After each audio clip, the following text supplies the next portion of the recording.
Bharti news, सीधा, सटीक और निष्पक्ष। नमस्कार, मेरा नाम राघव है और आप भारती न्यूज़ देख रहे हैं। आज का हमारा जो कॉन्फ्रेंस है court room to board room, वो न्यायपालिका की अहमियत को आपके सबके सामने लाता है। और इस देश में न्यायपालिका एकमात्र वो संस्थान है जिस पर सबका भरोसा रहता है। जब हम हर हिस्से से हार जाते हैं तो हम थक हार के न्यायालय जाते हैं इस उम्मीद में कि हम कैसे भी हों, हम गरीब हों, अमीर हों, किसी भी परिस्थिति से आते हों, पर हमारे साथ न्याय समान रूप से होगा। और उसी न्यायपालिका की मजबूत स्तंभ आज हमारे साथ हैं जस्टिस हेमंत गुप्ता जी, जो सुप्रीम कोर्ट के फॉर्मर जज भी रहे हैं।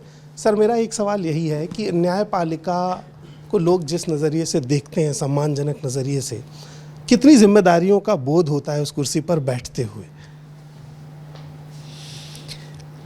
जब हम जज बनते हैं, ओथ लेते हैं, तो इसी बोझ के लिए लेते हैं कि सबको अपने कैपेसिटी में हम जस्टिस दे पाते कि नहीं पाते वो तो समय बताता है। पर अपनी तरफ से तो यही रहती है कि बिना किसी फियर और फेवर, विदाउट एनी किसी भी इन्फ्लुएंस के बिना हम अपना फैसला दे पाएँ। यही मेरी कोशिश तो यही रही है और मेरे ख्याल में सबकी भी यही रही होगी। सर, प्रयास तो यही रहता है। एक और आखिरी सवाल सर, भारतीय विद्यापीठ में आपका बहुत बहुत स्वागत है। बहुत अच्छा लगा आप हमारे बीच आए। आपको हमारा कैंपस, हमारी सेमिनार कैसी लगी सर? अभी तो इसी कमरे में बैठा था, इसके अलावा अब कहीं नहीं घूमा, तो इसलिए I can't say anything about it, but the faculty seems to be very cooperative and intelligent. कार्यक्रम के दूसरे हिस्से में हमारे पास जस्टिस अजय रस्तोगी जी हैं और सुप्रीम कोर्ट के जज रहे हैं। सर, सवाल आपसे भी वही रहेगा पर थोड़ा फ्रेम दूसरा होगा। वर्तमान दौर में जो मीडिया के छात्र हैं, जो मीडिया की पढ़ाई कर रहे हैं, उनके लिए कानून, लॉ और कोर्ट की प्रोसीडिंग्स को जानना कितना अहम होता है? आप किसी भी सेक्टर में काम करें, इंक्लूडिंग मीडिया, लॉ का जानना बहुत ज़रूरी है। और मीडिया पर्सन्स को तो लॉ पता होना ही चाहिए, क्योंकि media is now become a fourth pillar of the constitution. 3 pillars तो कॉन्स्टिट्यूशन रिकग्नाइज करता है, चौथा पिलर मीडिया है।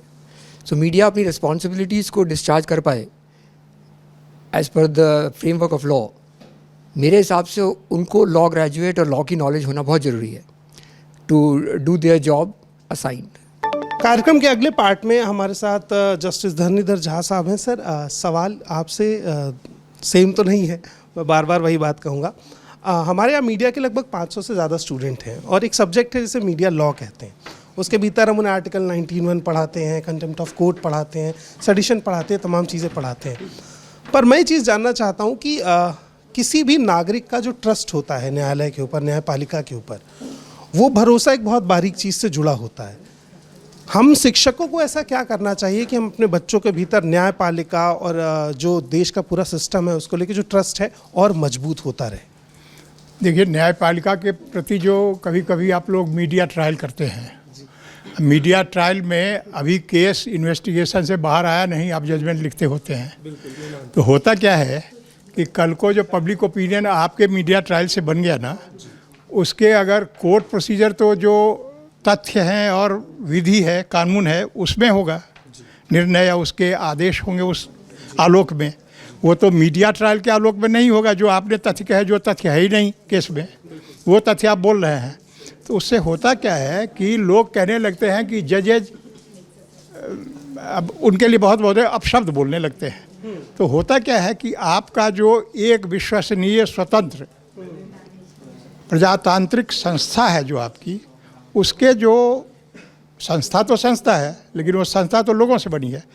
उन लोगों को जिनको आप जज के न्यायमूर्ति के रूप में देख रहे हैं, उनके प्रति जो आपकी आस्था है उसको आप डवाडोल कर देते हैं। तो इसीलिए देखिए, आर्टिकल 19 में आपको प्रोटेक्शन है फ्री स्पीच की, लेकिन अगर आप डिफेमेशन के सेक्शन को पढ़ेंगे तो वो जभी तक है जब तक वो डिफेमेशन है। इसलिए बहुत सूक्ष्म पंक्ति है, एक लाइन है, उस लाइन को मेंटेन करिए कि आप जजेज के लिए रिस्पेक्ट रखिए, क्योंकि वो रिस्पेक्ट आपका अल्टीमेटली जो संस्था है, न्यायपालिका इंस्टीट्यूशन, उसके लिए है।